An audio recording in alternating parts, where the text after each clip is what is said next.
Hello and welcome to Todd's Truth. Today I thought I would do a follow-up to my last video on the downfall of DC Comics and talk about the cover of Wonder Woman 1984. This cover, this god-awful mess of a cover. And how I said in the last video that anybody who made this happen, praised this thing from DC Comics should be fired because they should never have been in that position of a comic book company ever, because they have no talent. And well, just look at anybody that put that on the cover. And then, so that I'd like to show you this. This is Andy Curry. He says, Robin, I'm a DC editor and I love your work. The reaction to the Wonder Woman cover on Twitter was provoked by a small group of trolls. Yeah, trolls. And is not representative of the larger, sophisticated, and enthusiastic readership I've come to know. Your art is inspiring and your response is wonderful. So yeah, larger, sophisticated, and enthusiastic readership. Is that why DC Comics is down to 7% of the market, when them and Marvel used to rule the market at 90, probably 95% of the market? Now DC 7% and Marvel is 7%. Is that large and enthusiastic and sophisticated? That doesn't sound right to me. And then we go to this,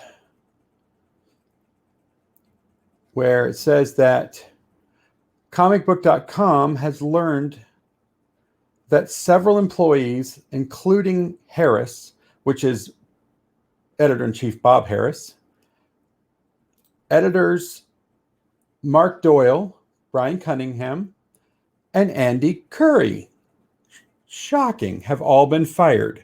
This is my shocked face.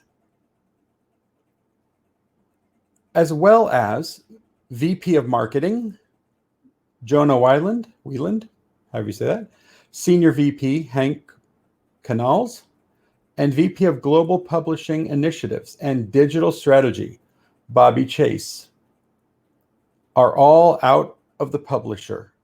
So they've all been fired by AT&T for becoming a crap company that can't sell comic books when that's what they should be focusing on. The only person to seem to get out of it alive was Jim Lee, and they're probably just keeping him around for his name because he's no longer in charge of DC Comics. So all of these people have been fired for destroying the company, letting people into this company that should never have been in this company. And then you see this, where series Hawkman, Hellblazer, Teen Titans, Young Justice, and Suicide Squad have all been canceled. And as of the November 2020 solicitations, Aquaman will end in November. Harley Quinn, Batgirl, Red Hood Outlaw, Batman and the Outsiders, Justice League Odyssey, and more have all been canceled. And as Aquaman was written by this person from Bleeding Fool, shows Kelly Sue DeConnick, who said in a video, if you don't like my politics, don't buy my comics. Well, it looks like a lot of people didn't like her politics, and Aquaman has now been canceled, and she's now been fired. So yeah, how about keep your mouth shut and don't talk about your politics, you feminazi, and look, you'll sell stuff. But if you put your politics and your ideology before your job, then you deserve to be fired. And I applaud AT&T for firing her. And AT&T, fire more people. Clean out DC Comics. Make it the great thing it used to be. People like this are not great. People like this are horrible people that think that they can do horrible things to other people to get jobs in the comic book industry, and it's okay. And they continue to do it by using the Whisper Network that was uncovered by Bleeding Fool. You can read about that on their website. And then after all of this, the culling that was everything that happened at DC Comics, you have Jim Lee coming out and saying, DC Comics, Jim Lee assures, we're still in business of publishing comics. Yeah, right. By the time this January happens, you're probably going to be down to about maybe 50% of your titles left, if that many. But what they want to do now is they want to go all digital, or at least mostly digital. And they want to try to save it. They think they're going to save DC Comics by going digital or trying to go all digital and not have any floppies. I don't know about you, but I collect comic books, or I did before the New 52 came out. The New 52 killed DC Comics for me. I stopped collecting DC Comics when those books came out. There were started out to be a couple of good ones, but then they all went to hell. And now they think that just doing digital comics is going to save DC.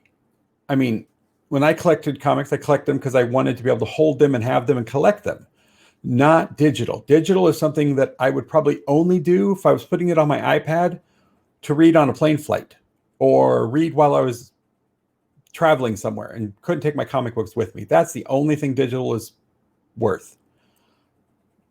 But now they want to try to become all digital because he thinks that's going to save them. Well, Jim Lee was in charge of DC Comics this whole time while it nosedived into a dumpster fire.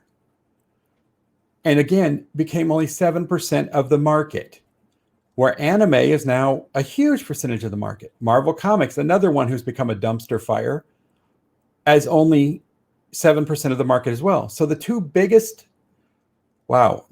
used to be the two biggest comic book companies in the world, used to hold 90, maybe even 95, 99% of the market, are now combined only holding 14% of the market. And Jim Lee thinks that they're going to be able to do this and go digital and save the company. They haven't proven they can save it at all. They're the reason it crashed.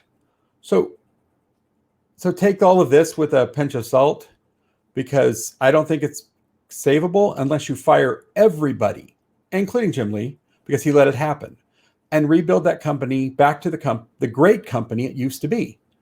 I used to love DC Comics. DC Comics was my favorites. As you can see behind me up here, all I have are DC characters up there in statues, because I wasn't going to buy any Marvel because I did not like Marvel. But I do have HeroClix down here, Marvel and DC, but that's different. But I wasn't going to pay the big money to buy statues like these if it wasn't for DC Comics. So here's to hoping they can bring the company back, but I'm not holding my breath. Thank you for watching Todd's Truth, and I'll see you again soon in the next video. Thank you.